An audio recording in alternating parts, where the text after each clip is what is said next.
Codeine back with another video. It's another reaction video. It is 6 most disturbing force encounters caught on camera.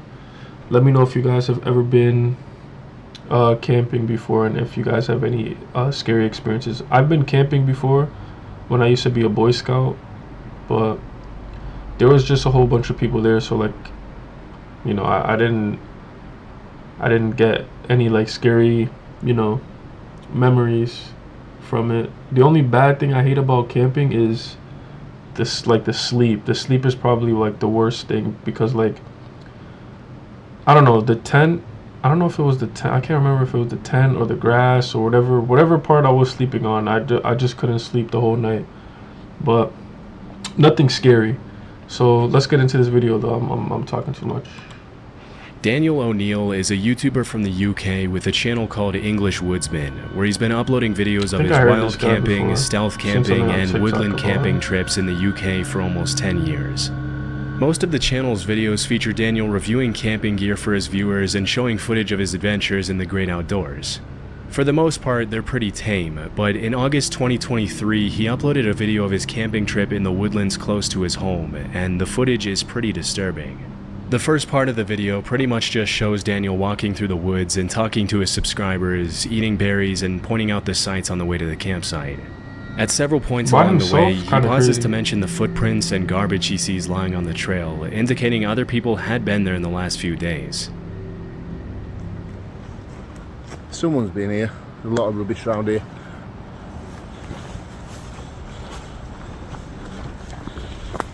Yeah, look at the state of this. Does get used, doesn't it? After about a 20-minute walk, he sits down at a clearing where he plans to set up camp for the night and leans back on a tree to eat his noodles as he talks to the camera. Actually, wouldn't mind. It's not until around 25 minutes into the video that things start to get seriously disturbing for Daniel. I'm going to be out Friday night, but I'm going away Saturday, so I've got a bit of a drive as well, so I didn't want to be tired, and it's going to throw it down Friday night as well, and rain camping is really good.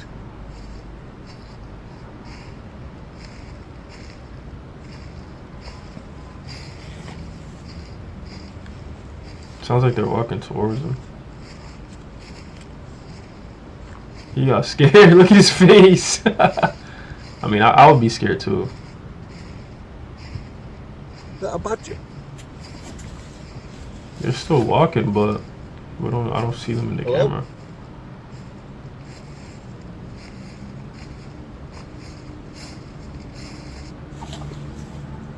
Even though some pretty human-like footsteps could be heard right behind Daniel, as soon as he turns around to scan his environment, there's nobody in sight. What's most disturbing is that as soon as he turned around and yelled hello, the footsteps immediately stopped. For the next few minutes, he sits down and tries to regain his composure as he sips his coffee and eats his noodles, but things only continue to get even more creepy as the sun begins to set.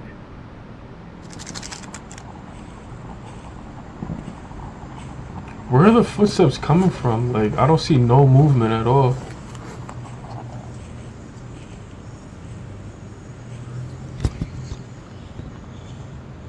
There's that noise again now. Or maybe something eating something. Hello?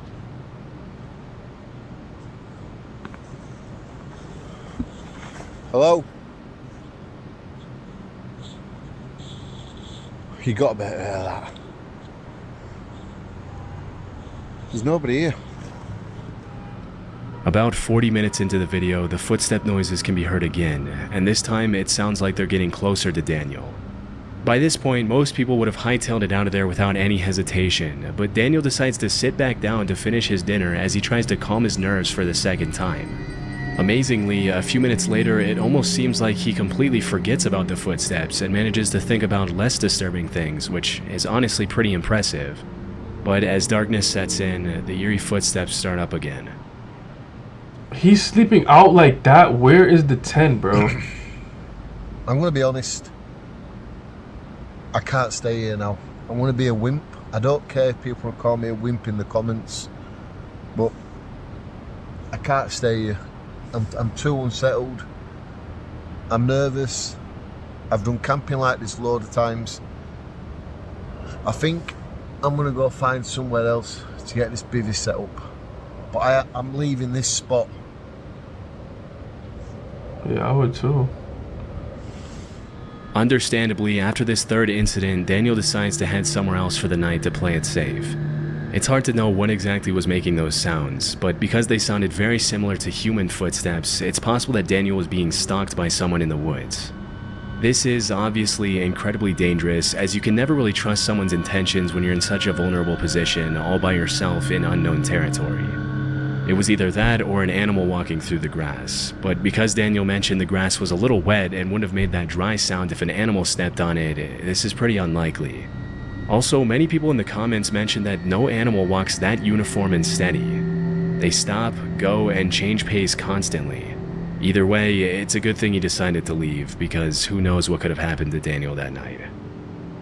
Range is part of a front range of the Rocky Mountains in Colorado, made up of almost entirely public land within the Pike National Forest.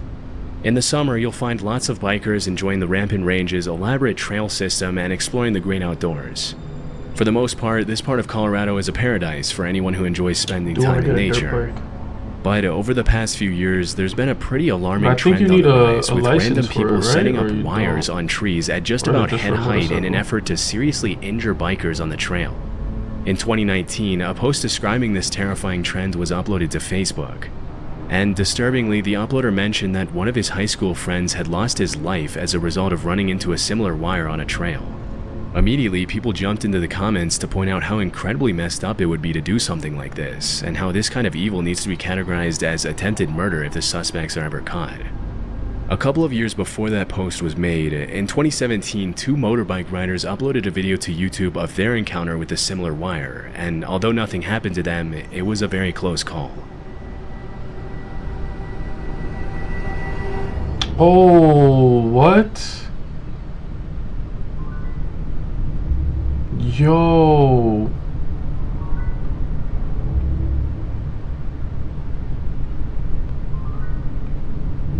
Their head would have got chopped right off. Or their neck would have snapped. When these wires are set up off-trail, it can be hard to tell whether they were placed there out of malice or if a random camper or farmer placed the wires there to hang up clothes or something similar. But in cases like these where the wires are specifically placed on the trail, there's really only one reason people would do that, and that's to bring serious harm to bikers for some reason. Possibly they're annoyed with the constant loud sound of the bikes near their property or something else. But hopefully more measures can be taken in the future to prevent more people from getting hurt, especially because it's not uncommon to hear about motorbikers and snowmobilers losing their lives over this kind of stuff. It's weird. People are so weird, man. This audio was uploaded to YouTube by a user named ForestFire21. He recorded it around 2 a.m. in December 2014. The uploader lives in a forest, and he mentioned that the noises in the audio were coming from deep in the woods behind his house.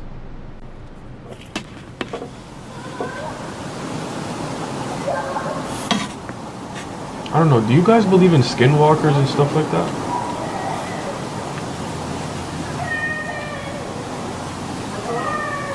What?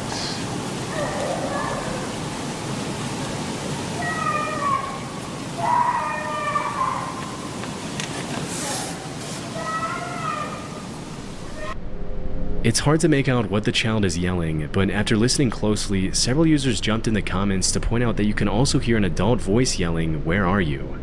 In addition to the female voice making most of the noise, this quieter, more subtle male voice that can also be heard in the audio only makes the whole incident that much more disturbing. Near the end of the video, the uploader mentions that after that night, he checked the news every day to see if he could find some explanation for the screams, but he never did. The fact that the screaming was captured at around 2 a.m. in the freezing cold weather and in the middle of the woods indicates that the uploader could have genuinely recorded something pretty sinister taking place that night. It's hard to tell why the uploader would record and upload the audio instead of immediately calling the police after hearing a female voice in such obvious distress. But at this point, there's not much that can be done about it. And who knows, maybe the uploader did call the police. There wasn't much context given in the video's description. We can only hope that whatever problem happened that night was eventually solved, but based on the shrillness of the screams and the strangeness of the whole situation, we probably won't ever be able to know for sure. Lisa is a life coach and YouTuber who often uploads videos of what it's like living in her van and traveling the country on her own. Oh, I actually like watching One videos like afternoon this. In 2022, Lisa had parked her van on the side Back in of the the day, I road used to and left the watch. side door I used to watch this one guy. I forgot his name, but he always like he had like a truck, like a I would say like a pickup truck, and some white guy, and he would just go to the most bizarre places. It would be like freezing cold, negative like 10 degrees, or like negative like 15, 20 degrees. Like, it'll be some crazy weathers he'll be sleeping in. And he would have like in the back of his truck, in the side, like on the passenger, he could. So yeah, like at the side of the car, he would be like cooking. He would have his cooking. In the back, he would have his like his bed, his like the heating thing. But inside his car, connected to like the battery, he had like his outlet so that he could plug in like all the heating stuff. His blanket was heated. I don't know. It was just videos I used to watch to fall asleep to. But let's continue the video. She cooked their dinner inside, when suddenly a sketchy-looking guy approached her, poked his head in her van without her permission, and started asking her some pretty bizarre questions in French, a language Lisa doesn't speak. When she mentioned she didn't understand what he was saying, he pulled out a translator app to try to communicate with her, which obviously made her pretty uncomfortable, especially since she wasn't interested in talking to him in the first place after he invaded her personal space. After watching the guy struggle to use Google Translate for a few minutes, Lisa decided she'd had enough and shut the side door in his face, also closing the curtain to make sure the guy got the hint. Strangely, for over half an hour, the guy then stood outside in the rain and tinkered with the translator app to try to communicate with Lisa, even after she made it more than obvious that she wanted nothing to. This is the reason why I understand when women, like, they say, like, you know, like, I seen some what was it? Like, I seen a post on TikTok. She was like, the lady was like, oh, I'd rather be with a bear in the wild than a man. But it's kind of crazy. Like, I understand why she's saying it, but it's kind of crazy at the same time, because the bear is still gonna kill you. Like, you know what I mean? But with a man, she was saying how, like, you'll never know what man is, like, you know, dangerous, blah blah blah. But, like, you know, you're putting all men in the category, because not all of us are like that. But a lot of these people out here, they're crazy out here, especially when it's just a man and a woman alone. Like, you never know what they'll do. So, like, that's why, like, a woman, I feel like they should know, you know, like, have their pepper spray, taser, whatever on them, or even get your gun license if you could, because a lot of these people out here are very crazy. Do with him. Because look at this guy right here.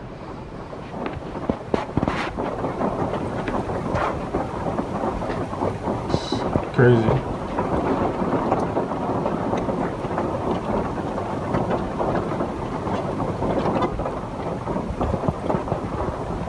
He just moved even closer so that I can't move out and so that I can't go forward.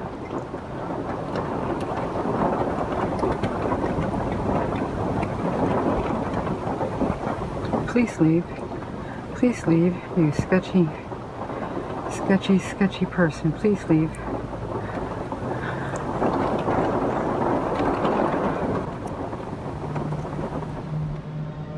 With a very shady demeanor, the man snuck into the bushes and pretty much just stalked Lisa from a distance, as if he thought she couldn't see him. That's why that bear situation thing that lady said, it doesn't bother me, because, to make sure like, he didn't try to get close to her that's again. not the type of person I am. The man just kept on bringing his car closer to her van, I feel like blocking her exit in different ways for you more than are a half type an of person hour. to get mad at that, then, you know, freak me out. you might have some thinking It's to been like do. a half an hour and it just keeps on moving this vehicle so you can see in my van here. And a lot of these people behind closed doors, they're like not the person that they portray. 7 p.m. So you'd never know. Fortunately, just as darkness had begun to set in, a family in an RV pulled up right behind Lisa and spent the night in the same parking lot as her, which comforted her enough to stay there the entire evening. Disturbingly, the guy left soon after the other family arrived, but came back about 3 hours later in the dead of night to check if Lisa was still there. When he saw the other family in the RV was also still in the parking lot, he left and didn't come back. The next morning, Lisa left early and never saw the guy again. It's hard to tell what the guy's exact intentions were, but based on his overall sketchy demeanor and questionable behavior, they couldn't have been anything good. The one thing we can be sure about is that it's a good thing the other family in the RV arrived at the parking lot when they did. Otherwise, who knows what the man would have done to Lisa. Always check your surroundings, guys. People out here are very weird. In May 2014, an Imager user uploaded a blog post where he talked about the time he went to visit a friend in northern Germany. But according to the uploader, his friend told him about these pipes that he had found in the woods near his house that stuck up out of the ground like periscopes. Apparently, his friend and his siblings played near the pipes as kids and knew that there were bunkers hidden below them, but their parents never allowed them to get near them out of concern for their safety. During the visit narrated in the blog post, the uploader and his friend decided to check out the pipes and finally go down into the bunkers that they never had permission to explore when they were younger, and they found some pretty disturbing stuff. A few hundred feet away from the trees, they found the entrance to the bunker covered with a loosely placed piece of wood that they easily removed with a crowbar. Once inside, all they could see were these long, seemingly endless hospital-like hallways that extended for thousands of feet under the woods. As they ventured further and further into the maze of tunnels, they found graffiti on some of the walls, indicating they weren't the first people to get the idea to explore the underground bunkers. To the explorers' horror, one of the walls deep inside the tunnels had the word "help" in German graffitied all over it. It's possible that it was just sprayed on there by another group of teens trying to be funny, but the eerie nature of the bunker coupled with the general state of disarray really makes you wonder if something more sinister took place down there at some point, possibly even written by German soldiers in the later parts of World War II. As they traveled deeper into the bunker, they found some more disturbing graffiti, with one of the eeriest messages reading, "Hello Satan, I love you." Obviously, that's not the kind of message you want to see in a tunnel system like this, but the two friends decided to keep on exploring anyway. Stuff down there.